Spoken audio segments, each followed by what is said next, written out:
live without... Didn't swear, Jake. Yeah, I know. We're fucking live. All right, let's start again. We're fucking live.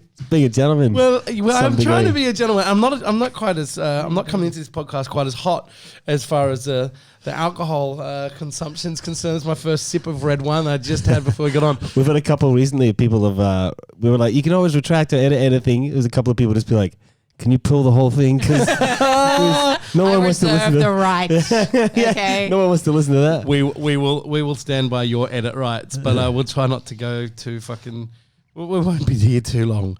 Not to the point where we're gonna have to listen to me slurring around. Promise the family would be home early, reasonable time. We're out last night. We're out tomorrow night. So tonight is the next time. Jess Scully, you're in trouble. We're gonna sit here again. We're gonna get so hammered that we solve all of the world's problems. But look, today we have the Honourable Jess Scully, Deputy Mayor of the City of Sydney.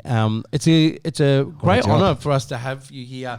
Speaking as City of Sydney residents in a business sense, we don't live in the City of Sydney, but as far as being business owners within the zone, you've just been such a huge advocate for us. And so to have found out that you'd written a book about all the things that you'd been actively on the ground advocating for was just a thrill for me.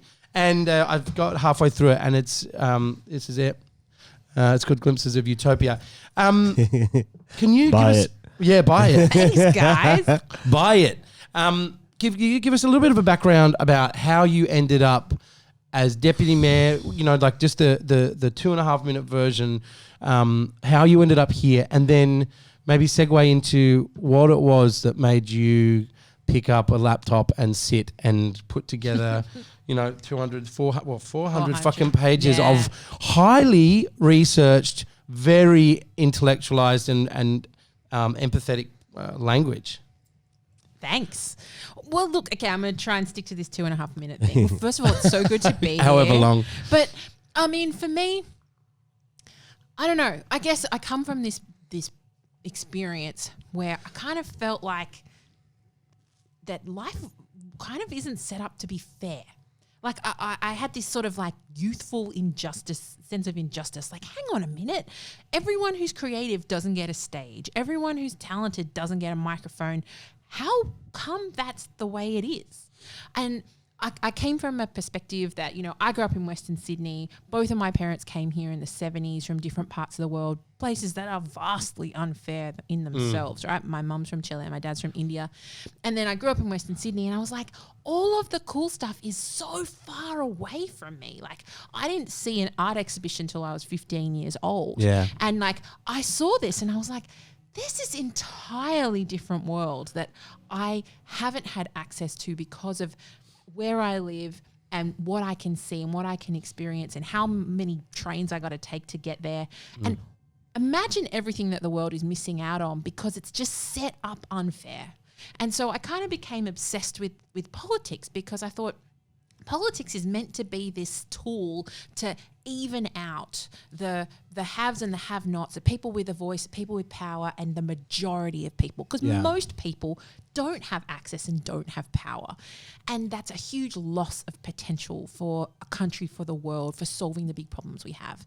So I thought, I'm going to be a political journalist and I'm going to expose Hold them accountable. That's it. And I think I watched a lot of Mutant Ninja Turtles. April O'Neil. April O'Neil. This society needs. Get me a jumpsuit. And so that was me. I was like, I'm doing that. And then I got on the train one day. I was at school and I didn't go to sport, and I got on the train and I ended up in Newtown. And I was like, what is this? There are all these people that got pink hair. Everyone's got piercings. People can just, what? And it blew my mind. How old were you? I think I was probably 15 or 16. It was pretty early on. And when all good freaks find Newtown. 15, 16. Maybe I was a little bit younger, but it was about there. So good. Seriously, I love watching the little freaks walk up and down King Street now. Like they're running these little covens, these little packs, and they all got these oversized boots, and they still look exactly the same as I used to run around. And it's this generational pass, and it's so good. They make me smile so much. Yeah. I'm like, that's it. I mean, we're here to talk about the future, but you are it, kids, and I love you. we're in good hands, I think, just by your dress sense. Yes. Yeah. And we know people find their tribe and they're like, oh. Yeah, and it was different. So cool. Back in the day, like we didn't have the internet so much. Like had just started be really the internet, and so you had to physically be in places to find the music you liked or the fashion you liked, and so I got seduced by creativity, and I learnt that there were like young designers and musicians, and I just heard stuff on Triple J, but then these were venues where you could hear and see the music being performed, and like my world just blew open, and I kind of deviated from the path of wanting to be super political and instead became really interested in creativity. And so my career sort of like deviated at that point, and I started writing about and spending time around creative people and thinking about, well, what if the most political thing I can do is to change our economy to be driven by and supporting creativity? Because I think it's absolutely insane that we think the most valuable thing Australia has to offer is a bunch of rocks and gas. It's bonkers. So you point that out pretty quickly in the book that GDP is just such a fucking terrible way of managing our expectations and tracking the success of a country. Yeah. Because it's and when you kind of if you can unpack that statement, you kind of go, well, what could it be? And yes, there's the well-being is obviously a marker that everyone are using in different kind of scales across the kind of the systems and kind of cultures. But the idea that, well, what are you replacing? What does well-being? What does it mean? Like, how do we fund well-being? How do we invest in it? And it's creativity, it's arts, it's culture, it's family, it's connection, it's community. It's all these things that, and it's once you turn that key, it's like, oh, fuck. Like, I'm quite overwhelmed by the book because of the amount of ideas that are in there, because you scratch that one thing. I think it's pretty easy to get most people on board with the concept of GDP. Yeah. Is not a reflection of my success or my feelings or who I am or what my community what's reflected from my community. Generally, because most of it comes from oil and gas, or whatever, all the mining industry, and banking, which generally no one's got anything to do with. Well, the money doesn't create jobs. Like, there are fewer people employed in mining than there are in the arts and culture. It doesn't come back to us in tax, because every single one of those bastards does not pay tax in this country. They don't pay tax anywhere. So we're not getting it back in jobs. We're not getting it back in tax. They're pillaging this country and leaving environmental ruin. What is the upside for us? A couple of some numbers in a spreadsheet. Like, we're not benefiting from it, and we're privileging that to the expense of everything else that's important. How do you think we ended up here? I mean, we will circle back, but I mean, we're on a little path talking about this. How did we end? What's your take on how society? I mean, and maybe the answer is capitalism, but I don't know. But is it the final result of capitalism? Because I'm not convinced that capitalism's the devil. It's this form of capitalism. What's your take on how we actually ended up in 2020 with the depth of problems that we are facing culturally and not culturally, like as a race, existentially? Yeah. Okay, here's why. I reckon. I think we don't have a very representative group of people making decisions about what's important, right? The people who get elected don't look or have the life experience of most people. Like, the average Australian politician in federal parliament is a 51-year-old guy called Andrew who has a law degree. He has 2 degrees. One of them's a law degree. He has 2 houses at least, and he's got 2 kids and a wife who's probably at home taking care of those 2 kids, right? That's not Australia. I don't know a single person like that. I probably, when I've met parliamentarians, but that's about it, Yeah, not in my circle. No. I mean, I don't hang out with too many people over. Well, I do 50, but 50% of us were either born overseas or at least one of our parents was born overseas. That blew my mind. I announced that. I got to the office and I swung my boots up on the desk and leaned on back and started back into the book. And I was like, "Did you guys know?" And they were like, our office was more. That's what I want. Our office's statistic was even greater than what the books. They were like 60%. I was always like, well, that's me. Yeah. My parents and me. We had I'm not born here. 5 in the office, and only 2 of us fell in the both parents born in Australia. That was you and your wife. Bloody Australia. Fucking Australia. Don't worry, we'll take their jobs. Yeah. We're just Hey. We're coming. You fuck it, we grew here, cunts.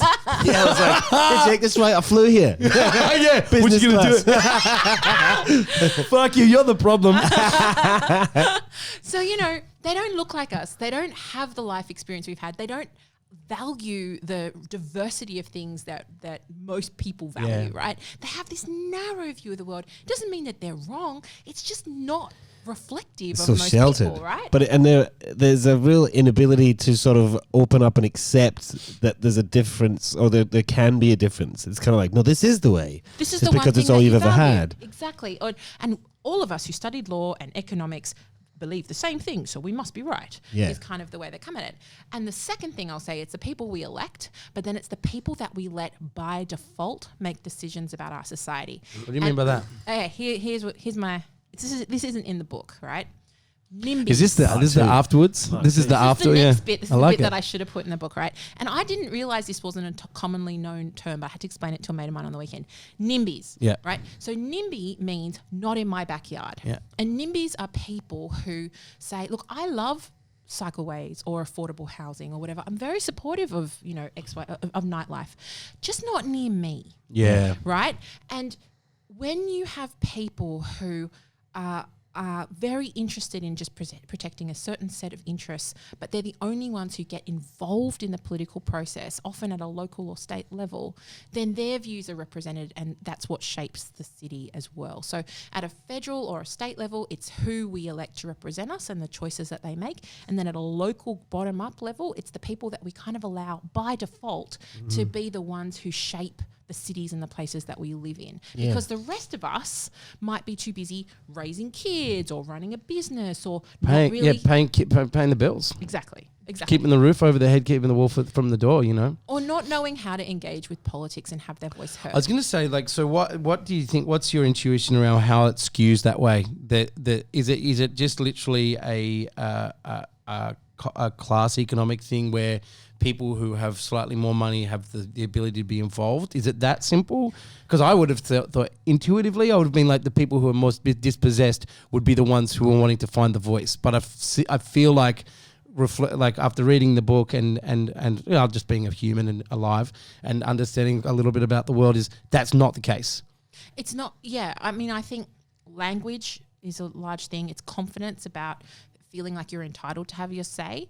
I've spent a lot of time interviewing and talking to people who I don't hear from. I will hear from people who are landowners, who are retired, who speak English maybe as a first language. They know, who are generally older, they generally understand how to have their voices heard. People who are younger, who are immigrants or who are tenants in particular, are less likely to think that those pathways are open to them or even know that those pathways are there.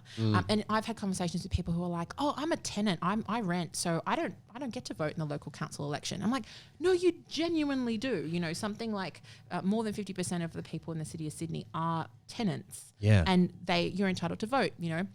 75% of the people who live in apartments 75% of the people in the city of Sydney live in apartments, and yet we mostly hear from people who live in houses. So it's one of those weird things, right, where we tend to hear much more from one group and then we don't hear from a large percentage of the population. Yeah. Is this why social housing is such an important part of your personal kind of set of ideas and drivers?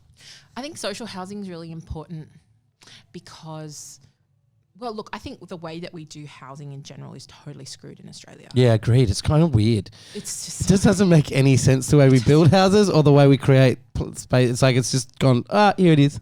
So social housing to me is like a Band-Aid on a gaping wound of how we do housing in Australia. So I would much prefer that we do the surgery and fix the whole problem and rebuild housing.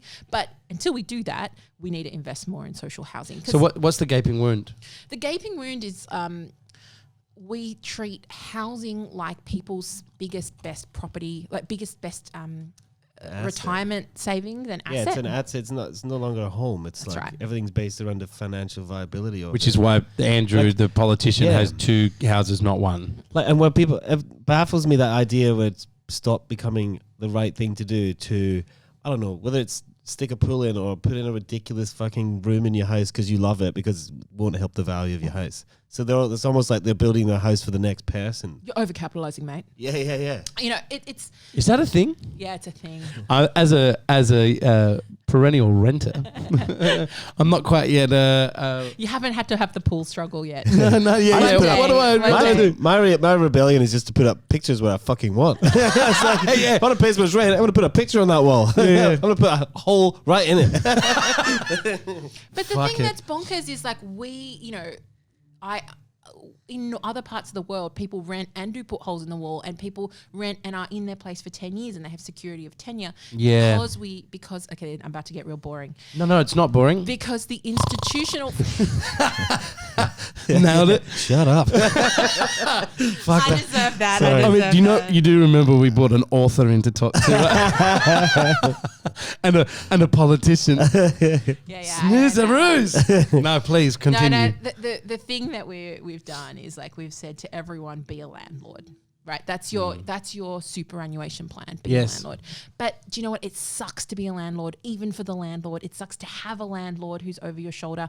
There are better ways, in places like Europe, you know people might invest their retirement into a housing fund that then owns 500 apartments, and so then that individual landlord doesn't have to go change the hot water heater or stiff you on the good light bulbs or like leave you with your flooded carpet. Like they don't care. But also if that landlord has a shitty tenant, they're not copping it and not having income for the month or whatever. Yeah. So, but because we've said, no, you've got to be the landlord, that's your ticket, we've created a really dysfunctional system. And also the way that we do land value and the fact that, you know, land sucks up the economic and social and cultural benefit of everything that goes on around it. So one of the people I interviewed in the book was like, take your house in the middle of the city and put it in Burke. Is your house still worth as much? No, it's not. Because it's not the house, it's everything that goes on around that house. Yeah. It's the gallery on the corner, it's the cafe, it's the public transport, it's the park. So why does that person who owns that house extract all that value to themselves? That value's been created by society, not by that person. Mm-hmm. So if we rethought the way we do land value and the way that value is shared back to the community, then we'd have a different situation. So I have some ways to do that in the book. Well, tell us one. Talk to us about one because sorry. Fuck you, Kenny. Always interrupting. Don't even know why you're here. You know I could do this whole podcast by my fucking self, right? I could do this by myself, you fuckers. Watch out. He's the sensitive one We'll here. leave. Yeah. Clearly the sensitive one. You guys just go out and have a really good chat. Yeah. This is the deep and meaningful part. And this isn't, it's not a fix and it's not the fix of what you're suggesting, but I swear in the UK, like it's called council housing, like the sort of social welfare housing. But maybe it's a length of time, like a 10-year sort of thing, but there's definite pathways to, if you're always renting like your council house, that you can move to ownership of that. So you're becoming a landlord eventually, but it's you're getting something for, that system that does exist. You manage to sort of climb that ladder a little bit and get some security and basically buy your council house. And I think it's kind of just at some point it just turns into you effectively paying a mortgage and then you own the house after a time. Which is, there are other places. So there's both good and bad to that. Like Thatcher brought in that whole buy a council house thing, and it was a way of kind of undermining and like pulling the heart out of the council housing system.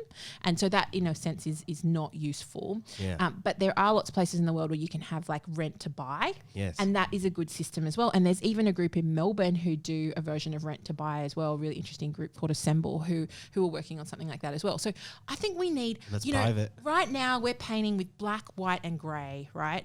When it comes to like deciding how we do housing, and we need like 20 different colors in there to actually get something that's meaningful and useful. And some of it is pathways to ownership, some of it is more social housing, some of it is just mechanisms to make housing more affordable. And part of that, one of the ones that I like the best, is taking the land out of the equation altogether.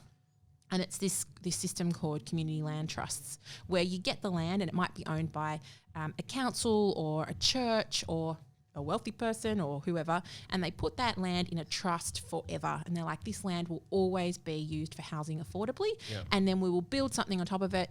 People will live in there and they can own that for 50 years until that needs to be rebuilt and renewed. And then that all happens again.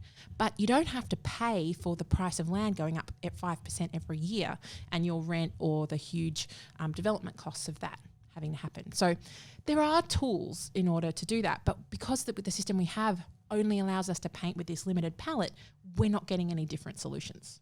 Yeah. It's, look, I have a sneaking suspicion that the bank's kind of like it where it sits because they just every single time that something gets sold, it's just more money through their fucking coffers and more interest, and it's a difficult thing. Banks are a huge part of this. Huge. What level of? I mean, I feel like we are in a position where coronavirus has brought around. Kenny and I have been talking about this a lot. I've listened to a podcast a little while ago. I think it was Sam Harrison, one of his guests, and they were talking about the fact that the what coronavirus seems to have done, what pandemics and any sort of global crisis seems to bring around, is an ushering of the inevitable future that we were looking at, and it bringing it far closer into visual field basically. And I kind of get the sense that where the issues that weren't resolved in 2008 with the financial crisis, which we really didn't feel here in Australia to the degree, but we still there was enough evidence that we were shielded through mineral resources and an incredibly prescient amount of spending. And they didn't do austerity. They went and did the stimulus, which is great. Shouted down at $30 billion. Now we're in a fucking 180 or some shit. Exactly. And they're not even talking about the fact, oh yeah, Rudd was right. Like no revisionist to that kind of statement. But whatever. I'm ranting on that. But I love it. But I get the idea that the banks are we're looking down the barrel. It's the economic pain is very much here for the individual, but the economic pain is around the corner for the banks at some point. And there's going to be another decision that needs to be made around bailouts and supporting and you know, in your book you mentioned Iceland was a massive these through the 2000s they had these massive problems, but they literally just let them and hung them out to dry and went, fuck you, we're going to put you in jail for causing this. And they held their foot to the flame for their responsibilities. What's the likelihood that you see that happening either here or in Australia? Do you see a path towards I see it as an inevitable crunch time where the government has to make a decision on banking regulation. Again, in the book, you mentioned FDR did it, through the New Deal in the 1930s. It feels like an inevitable decision that something needs to happen. It's either going to just be forgotten and we're just living with it, or something's going to happen. Okay, here's my hot take, right? Also, I should note that my husband also says it normally takes me 2 wines to start talking about land value at every single party. So this is definitely the fastest.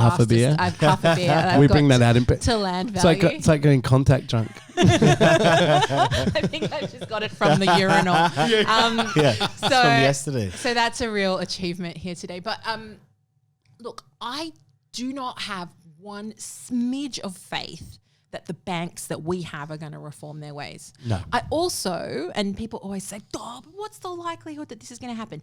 Nothing. There is no likelihood that this will happen. All that is likely, all that we can do is actually push and say there are alternatives. And that's why I feel so lucky that I got to bring this out at the time when thank you very much, very good product placement here, when a time when this political concept of the Overton window of what is possible, what is even up for discussion or negotiation is wide open, right? Yeah. You've got this super conservative government giving out, just bailing people out, throwing cash away. The opportunity for change is here. Like, we just have to have better options to bring to the table. And here's something, again, not in the book, but I'm just going to squeeze it in here, is we talk so much about debt and deficit in Australia, but one of our biggest problems is not public debt, it's private debt. Every single one of us is stacked up to the gills with a mortgage that for a house that's worth way more than it's actually worth, for credit card debt just to live a sustainable, like to live a lifestyle here, just to sustain a lifestyle in one of the most expensive places in the world. That's the real outrage, because what personal debt does is it limits people's options and their ability to move and adapt and to take up new opportunities or take new risks, start new businesses. And likewise, absurdly high house prices and a focus on the property market as the safest place to put money is crippling when it comes to investment in actual innovation, in business, in things that actually generate business jobs or economic activity. So we have this like sort of cancer of how we think about what's safe to invest in, what's productive, and obsessing about public debt, which, you know what, governments can run up debt. That's what they're designed to do. They take money, they make money, they invent it, they redistribute it. That's fine. Individuals carrying debt cripples people's ability to make life choices. So we need to have a much more sensible conversation about debt in Australia, but we also need to hold these bastards to account and say, you cannot keep doing this. And you actually need to spend money on stuff that's going to invest in the future of this country and people's ability to be economically productive. And that is education. It's being able to take out loans at cheap rates in order to start or run businesses. You know, it's being able to afford to live or work near where the economic opportunities are, right? That's what governments can do. Yeah. And how do they do it? Because your book's full of amazing stories, and they're not stories; they're realities. Oh, and there's Iceland. I forgot about Iceland, but anyway, go on. No. Talk about Iceland. So I'll just quickly say Iceland. What Iceland did was that they threw out their whole government. They created a new constitution. They did it with a randomly selected group of people who then went on YouTube and Facebook and crowdsourced the input into their new constitution. And then they started to bring in a much more participatory form of involvement in politics. And that's what I'm really passionate about as well. Okay. When you say that they got rid of the government, surely the government got rid of themselves, or there was a revolt? Or how did that sort of shift happen? I think the Prime Minister resigned, and then there was like a whole bunch of no confidence, and people just started resigning. Yeah, okay. So they just almost dissipated, and they had a revolution called the Pots and Pans Revolution, where people stood outside the parliament and just banged pots and pans until people resigned. My little brother lives in Barcelona, and he said that the pots and pans, I went and they would bang them out the windows and through what was his name? Fucking the dictator. Franco. They would bang it at a certain time every night just to say, I'm still here, I'm with you. And so it was like this anonymous message passing, and you'd hear it and you just know, I'm still here, kids. We're still together. Huge, powerful thing. There was actually, in the book, you mentioned that there was another... In Chile. In Chile, which is where you're from, right? That's right. Which is basically like making a casserole lasso. Like making a casserole noise. They did it because there was a curfew and a lockdown to stop people sounds familiar. Protesting, right? Yeah. And so they just made that noise anyway. But it's a way of saying we're here, you're not alone. It's really powerful. It is a really powerful thing. And I think that one of going back to the idea of the future, which is something that's very clear that you are really committed to. And one of the things I loved about the way that you kind of conceptualize the future is that it's already here, and that we create it, and it's not something that's predestined. It's not something that's just laid out in front of us that I was thinking about kind of like where you've come from, and it seemed to me that you're this eternal optimist who you're like 50% eternal optimist and 50% like pragmatic pessimist, where you kind of can see the problems and you see what's going on, but you know that there's something you can do about it if you engage with this other part of yourself, because you see the problems really clearly. You're not skipping down the road like fucking Pollyanna going, la-di-da-di-da, everything's going to be fine. Oh, they'd be cool. Like, they don't mean any harm. Like, they kind of don't mean you any harm, but they kind of will still cause harm. Banks will still cause you harm, even though they might not be harmful in general intention, but they're still going to fuck things up. So So I don't know what you think about my kind of, this is where I've kind of felt the book was, the position from where the book was being led. And so maybe just talk a little bit about your... That was the tension I always had, right? Like, I was like, how depressed can I make people before they will put this book down, right? And I hope I got the balance right, that I get you just depressed enough and then boom. Shining light. Actually, it's okay. Well, actually, it's going to be okay if we do something about it. Because I totally do believe that if we think the future is finished, it's doomed, build your bunker, then what's the point, right? Like, no, it's not. And people have been in much worse positions than we are right now, and they've come back. Yeah. And here's the thing, right? We are crazy privileged to be sitting here in this room able to have this conversation and project forward into the future. So, and not have to worry about where our water's coming from or like if we're going to eat tomorrow, So let's use, we all have problems, but we also have this abundant privilege. We have access, we have networks, we know we have a voice.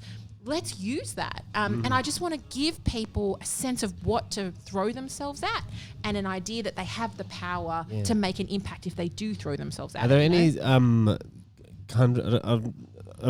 any countries that are sort of a guiding light that you think are doing, I don't know if anyone's doing the perfect job, but doing a good job. Like I feel like from my perspective, like Scandinavia, like as in general, always stands out in their sort of their work around environment and sustainability and just sort of... And well-being. Well-being and the people really working together. There doesn't seem to be as much of a sort of class system to that degree. It's just like they all working towards the greater good and they're very relaxed. I feel like, people like Donald Trump, like picking on like Scandinavian countries, they're just like, fucking whatever, mate. Like life is so good here. You don't even you can have America. He's got a problem because I don't think that his daddy could have passed him the amount of money he did if they were Scando. That's he hasn't built a fucking thing. He's built fucking pain. And he's lost more money really than he's made like that guy. So look, because they've got a lot about reform as well, like the prison systems. Like it's there seems to be. It's about their life is about the future. It's not about them just like taking the guts out of it for themselves right now. I don't know. What's your opinion on? I do think that it's about what you set as your priority, right? And so there's this idea that I talk about really early in the book called eudaimonia, which is this idea of human flourishing, right? And this is going to sound very learned. It's from Aristotle, right? So he was like, you don't just want to give people the bare right to life. It's the right to be their fullest selves, to learn and to further themselves, to challenge themselves, but also to have purpose and belonging. And that means actually giving back to be part of something that's bigger. And I think some of those countries have a greater sense of a commitment to human flourishing, that we're all in it together, that we're genuinely connected. And I think... I've spent a little bit of time in Finland, and I really like Finland a lot. I mean, in summer, but in Finland, it's embarrassing. What people I know there have told me is that it's embarrassing to be too rich. It's kind of like thought of as being really crass. Yeah. That actually, it's much better to be closer to everyone else, to have the same sort of experience as most people, and it's this sense that we're actually. What are we striving for, I think, is the thing that helps set the tone of a society and what it prioritizes. And Australia has this image of itself that we are about mateship and belonging and and that we're a classless sort of place, but we're becoming less and less like that if we ever were. And so I think it's about reframing how we see ourselves and what our priorities are and having a conversation about values. And can we really enjoy that expensive car if the person who lives next door to us, can't afford to eat? Can we really feel good about ourselves living our cool life on Instagram if, people we know can't afford to go to school or don't have anywhere, aren't working a fair job. So I think part of those, the appeal of those countries is that they have a greater sense of social solidarity in that sense. Yeah. I really, one of the other joys of reading the book is that you don't come across too woke. You actually are really sensible. Yeah, no, you don't. I feel, you really don't. And I've got a bit of a fucking pretty high, my woke detector is pretty high at the moment. I feel like we're crossing a threshold into. We're crossing the threshold into the realms of overcorrection that's unhelpful. One of the really interesting things that was it Morris or one of the authors who wrote in the late 1900s is about a revisioning of the future, and one of them saw like some sort of a class revolution. There was a class revolution that managed to not overcorrect, and I was like, oh my god, that's like exactly the way we should do things 100%. Like it doesn't actually do any. Anyway, I'm ranting again, but I get a sense from you that your ideas run slightly at a different in a different direction to what's very popular right now, which is all around identity. Identity politics seems to be cramming the airwaves, and I feel like it's really running the risk of damaging some really hard fought wins. We've got a lot to change in all of our societies. There are still people at the margins who exist within certain identities, and these issues need to be resolved, and they need to be corrected, and they need to be looked at very seriously. However, I feel like the number one overwhelming difference is class, and class is the real thing that I think is at the core of the problem. I have more in common with somebody in my class than I do, and if that, regardless of the color of their skin. My experience, if you're poor, you have far more in common with another poor person than you do if you're black and and poor and that person's black and rich. Your experience, whilst you will have some levels of similarity in experience, but it cuts out. There's this like the class system, and it's very strong in Australia, whether our identity says it, our national story proclaims it or not, but it's apparent. You walk down the street, you can't drive, you drive from Bondi to fucking Penrith and you tell me that class doesn't exist in this fucking city. It's an insane idea. But it really screams so loudly that you really paid a lot of attention, not paying any attention to identity, and a lot to class. Yeah, I mean, I think identity politics are important, and I understand. I have some parts of my identity that I think, there's a resonance with marginalized identities, and I understand that there's extra challenges I face because I'm a woman, and and I'm also passing in that I have a very Anglo surname that's been very helpful, I think, my entire life, and I've benefited from that.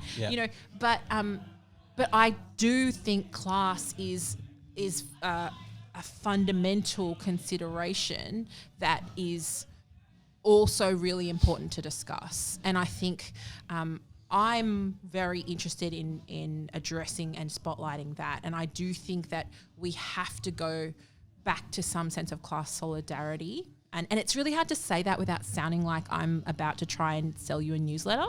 Yeah. But how do I Red's under the bed. Oh my God. How do I put that in a way that I think you can put it the way right? No, I think that makes sense to me, because here's the thing, right? Let me put it another way, right?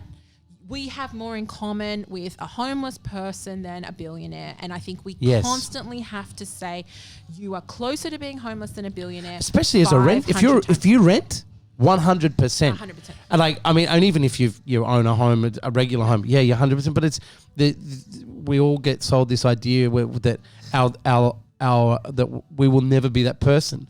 I remember Malcolm Turnbull going. He was raised by his dad, I think, and he would commonly say to him, "There, but for the grace of God, go I." Whenever he would see a homeless person, and instilled in him, even though he's a white and rich, blah blah blah. That messaging is so true. Like, we do. A billionaires, they ain't ever going to get touched.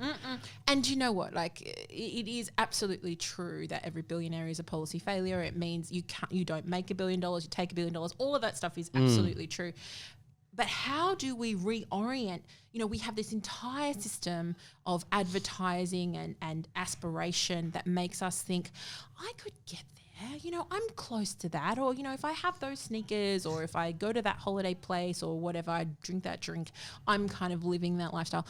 And I feel for younger people who have been brought up in a world that's very image focused, and even more so than when I was coming up. And so how do we get people to reorient around a sense of solidarity and connection with each other, and that feeling like I'm closer to that person who's on Nauru for 7 years than I am to Malcolm Turnbull? I'm closer to that person who is like couch surfing than I am to that 27-year-old who's bought his 7th home and here's how we did it. You know, I hate that guy or girl. You know, so it's a question of storytelling. And here's something, you know, like I come from a creative background and I feel like we as people who work in the creative world, we need to energize our people, right? Because we're the storytellers and we need to get better at projecting images and telling stories that are about connecting us to each other and refocusing us to what the real battle really is. Do you think that's why the arts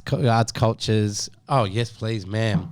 So oh my God, I'm so wound up. I didn't realise that you'd Just finished give your me beer. a My tiny bit of apology. wine. Thank you very much. This is from a good friend of ours who makes wine down in Victoria. That looks beautiful. Oh God, I lost my train of thought there. Sorry. No, I was just trying to. I was going to say something interesting, no doubt. Sure you were.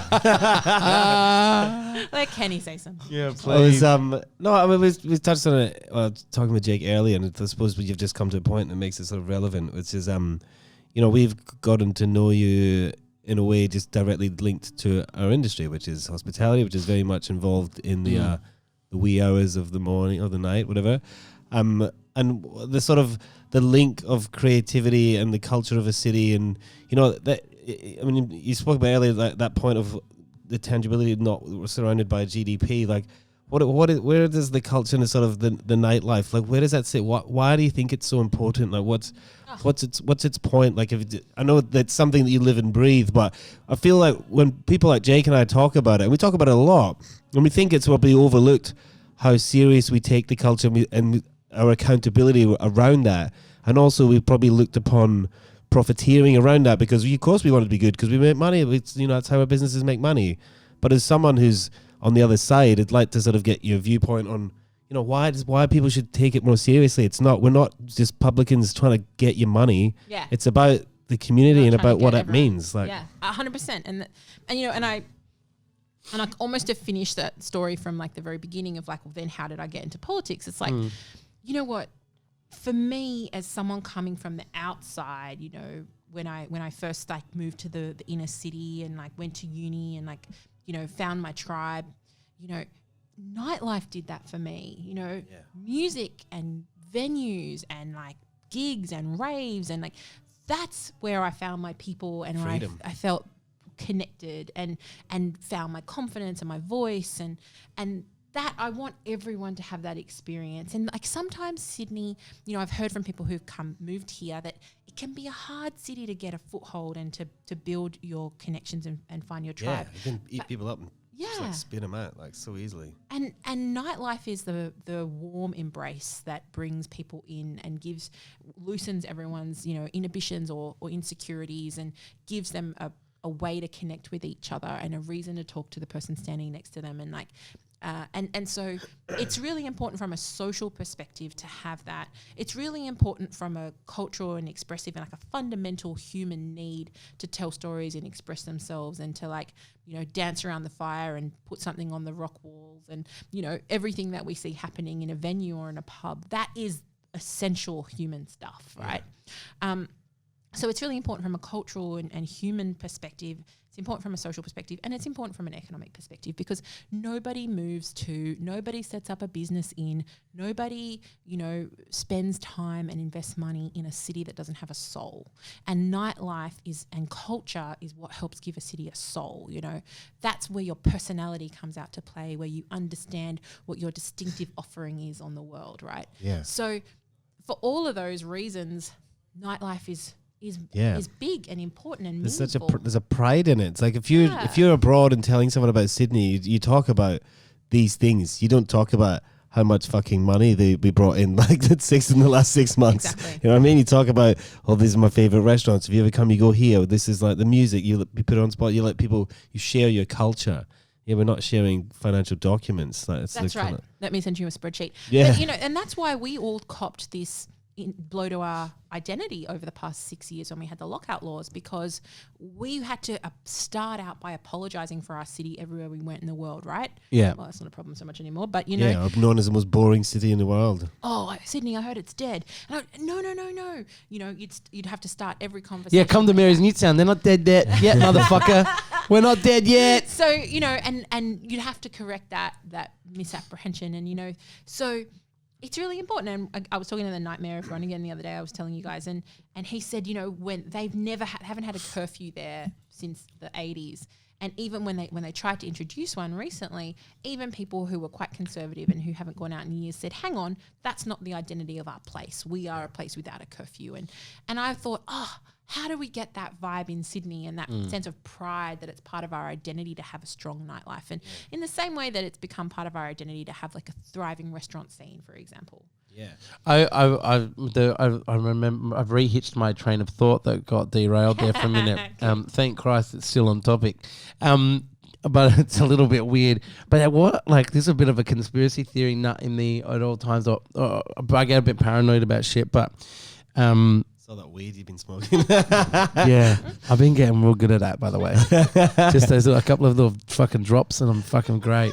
He's like got me for my birthday too. He's just like, he always needs a friend to do the things with him. Yeah. Got these cannabis oils. I'm like, I've heard good things. they're so great. Well, that's a topic that, you know, we could get into maybe later on tonight, but maybe another time. But what level do you think the cut to the arts funding is, because that cutting the heart out of art, which reflects society, what it currently is, therefore updating human beings on the fact that they're not living in a world that they want to live, will give you the fucking, you know, reruns of The Bachelor and, you know, Love Island and all this shit, as opposed to The Block. Yeah, man, 100%. Well, it's talking about exactly, you know, the double fuck of this whole problem. You know, like no culture, and they're representing the value of land. You know, like and using uncreative people pretending that they're really creative. Yeah. So fucking Very nice wall treatment. Yeah. Oh my god, where'd you look at that, Donna? Hey, congrats. Look, but you know, like it seems to me that every dollar you take out of the arts and culture and open spaces and community is a dollar that is going into the pockets, or more than a dollar, it's going into the pockets of these people, like the banks and government, to reestablish control. Because what artists do is they wake people up, and they have an ability to ingest society and reimagine it and vomit back something that is either very, very difficult to look at, or it's a celebration of where society is. Either way, it's a commentary on what's going on. And the more money you take out, the more opportunity you take away, you silence those voices, and those voices are the things that will wake the people up. I feel like the culture and community, feeling connected, feeling a part of something, and having it reflected back to you in an intelligent and thoughtful and emotional way is possibly the number one way that we do actually get these people, you know, the we's. Yeah.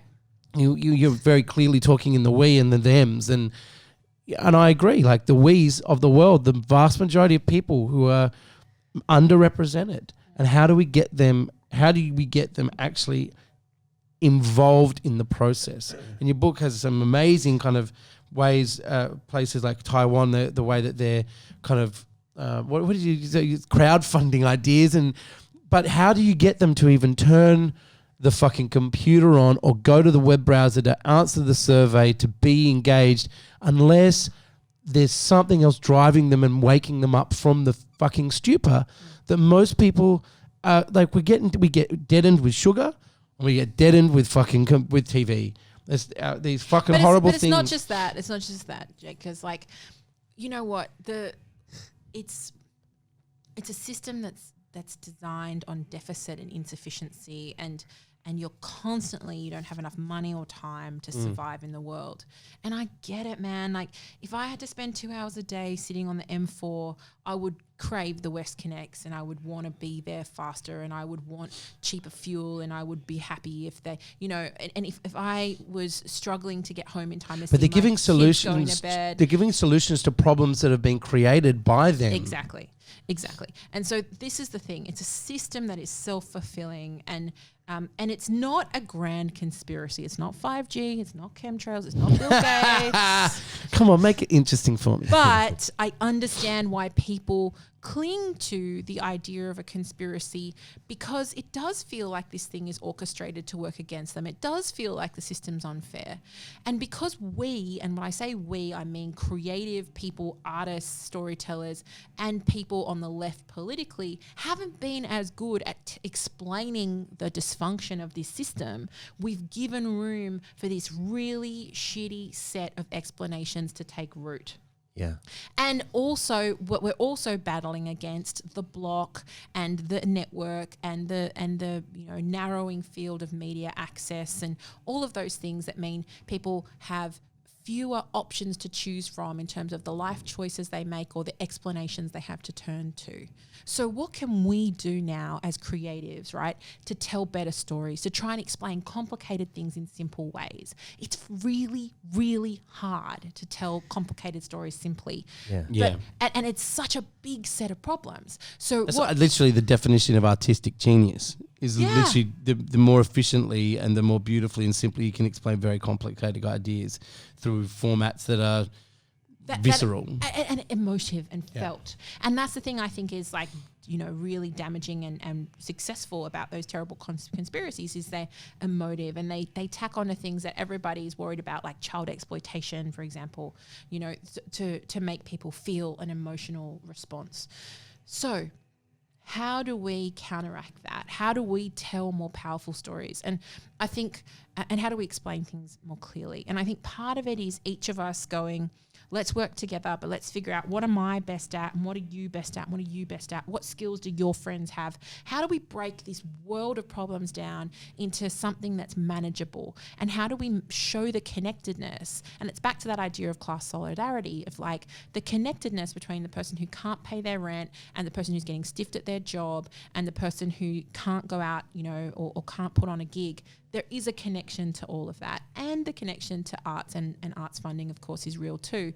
But artists and the art world, I think, also have to show their value. Well, yeah, right? that's once you scratch the fucking paint on that one, there's a whole thing to unravel because at its core, I'm talking about the pure version of what artists represent, but the arts world as it currently stands is as toxic and it's a financial corrupt market as well, right? Yeah, it's so corrupt and it's piggybacks off the exploitation of huge amounts of people and so I'm not suggesting that that the arts community as it currently stands this should be responsible for the future of this of the country, but I feel like the investment in storytelling and the investment in deepening and widening our cultural networks is something that's so important to actually like you said, waking the population up. You're getting them on board to actually feed back into where we head. And having a sense that we are in this together and you are not struggling because you're bad at your job or your life or managing your bank account. Yeah. You're struggling because the whole system is cooked. Yeah. And so let's love a politician using cooked. I have not been properly trained. So when do you go to poly school? What does politician school look like? Imagine it's just fucking lattes and bananas and fucking and dry biscuits. A lot of like pointing with open hand movements. Yeah. And not answering the question. Yeah. The trick is. I tell you. The trick is it's cooked. Guys. It's Cooked. That's a fucking great answer to any question. No, I'm cooked. I'm cooked. No, I had an interesting thing this morning. I was listening to something, and it was that idea of like the failure of journalism, and not journalism's not failed, but the business models are failing, and that idea of news changed when journalism stopped caring about what the people needed to know, but just what they wanted to know. So they sort of start pandering to things. So they start embellishing these tales of like, oh, you think it is all like stacked against you? Well, it is, and they just feed that information. People just consume it. So it's how do you unwind that? You know what I mean? Like, well, I have a few ideas. Book two. But here's the thing, right? Like, okay, so part of the problem that we're having, and I studied journalism like a fool in like the year 2000, right? So journalism's cooked. There I was. I was like, journalism's cooked. I was like, I'll go in there and so good. And then as I was in there and making magazines and making content, so the business model just collapsed. And the business model collapsed not because there weren't stories to tell or there weren't audiences, but because we let these rogue internet platforms come along and just siphon up all of the value of all of those eyeballs of this attention economy that we live in. And it is time to set some rules for that platform capitalism of Facebook, of Google, of all of the rest. Well, it's basically those guys, but it's time. In America, they often Amazon. talk about Twitter as well, and obviously Amazon. But Amazon less of a platform. Obviously, it's such a huge tech Just a company. commercial monster. But Amazon is like, they're the ones who provide the cloud software, the cloud hosting for almost the whole internet, and it's the Wild West. Yeah. And but we're at such early age. Like I remember the first time I went on the internet, I was probably 14, right? And like, what did you search for? No comment. Dina Brummer. Probably Fox Mulder at the time. Well, with a last name like Scully, there was nothing else you're going to be taking. That's so great. It was destiny. But like, we're pretty early in the internet era, and it's time that we actually set some rules for this thing and make this thing go back to being actually a pro-social, not anti-social tool for society. And it needs to. And you know what? Credit to the Australian government they're trying in a small way to make that happen. Right? I love the fact that in the one of the energies of the book and that I picked up is that you in your optimism around the future is you pointed out that I can't remember the exact scenario. It might have been something to do with COVID in New Zealand, but basically you offered this example and it's just like the whole world can. I think it was COVID, and it was basically the whole world can change overnight. Mm-hmm. We actually have the ability, and governments. When they are motivated to legislate change, they can and will and are able to. And all we need to do is create those opportunities or take advantage of the opportunities as they arise. And I feel like it already feels like, the optimism that I had for the changes that COVID, the positive changes that COVID might bring about. There's an idea, a feeling within me that some of those things are already slipping through our fingers. Yeah. That there's just been this. It's almost like if we just stop talking, people will want to normalize, and then they'll want things to go back. But there was this moment, this very beautiful, sweet moment in the middle of it all, where it almost felt like everything was possible, and we might get something new. It's not over yet. It's not. It's not. Here's the thing. This crisis is actually going to go on longer than we think. Yeah. It's going to take a long time for the economy to recover, and we have to push for alternatives to the way they do things. And here's the thing. There's a very famous conservative phrase, which is never let a good crisis go to waste. Yeah. And I think people who have different ideas of how society should work, we need to come forward with our alternatives too. And that's what I want my book to be. I want it to be a palette of options for us to take forward and go, hang on, what about this? What about this? What about this? And I'm trying to throw my ideas down every hallway that I can possibly find. And what I want to do... That's why you turned up on Mary's TV to talk to 16 people. For all 12 of you, my disciples. You just took 4 away? Was my family on holiday or something? Always doubt the numbers. Always. So, we can do this. We just have to start to let people know that there are alternatives to the way things are done, and we just have to start to push for them to happen. And you know what? We have to do it together, and we have to bang our little casserole dishes out the window and say, things are broken, but I'm not giving up. And I believe and I know that there are alternatives, and also I'm willing to do something. And I talked about NIMBYs earlier on, right? There's the opposite of a NIMBY, and it's a YIMBY, right? It's a person who says, yes, in my backyard. Yes, I want that. And one of the things that we have to do is to mobilize our people to come forward and say, I'm here and this is what I value and here's what I want. And I value human flourishing and social solidarity and public housing and nightlife and cycleways. And so I want to teach our people how to complain the way that the NIMBYs complain, but for good, Yes. right? And I want to get our artists and our creative people to get better at telling the story of what's broken, but also what solutions look like. And the problems are so huge and so many that it's easy to be overwhelmed by it. So don't try and solve everything. Pick one thing that you're good at, one thing you're passionate about, and just throw yourself wholly at that one thing. And I think we can do this. There's heaps of us. There's so many of us. We are everyone. It's most of us. We are the legion. The NIMBYs seem to like own this phrase of calling themselves a silent majority. And it's like, you're not silent. Yeah. Like, you're the ones that never shut up. That's why it's all like this. If you're on Fox News, Sky News or Fox News, you are not silent. Yeah. You are getting airplay. So All the fucking time. Yeah, exactly. How are you for time? Because I gotta go. I gotta go. My baby is bored out there in the world. But this has been so nice. Thank you so much. Thank you very much. We just to close out, just to restate our incredible love and trust in you and you because of the runs that you put on the board for all of us. But so many like politicians, I would get so lucky in the city of Sydney, like with the other Jess and Clover, Jess like and Clover and our whole crew. And I didn't finish my story about how I got involved in politics. Like, I'll just do this real quick. Like, basically, I realized not everyone has access.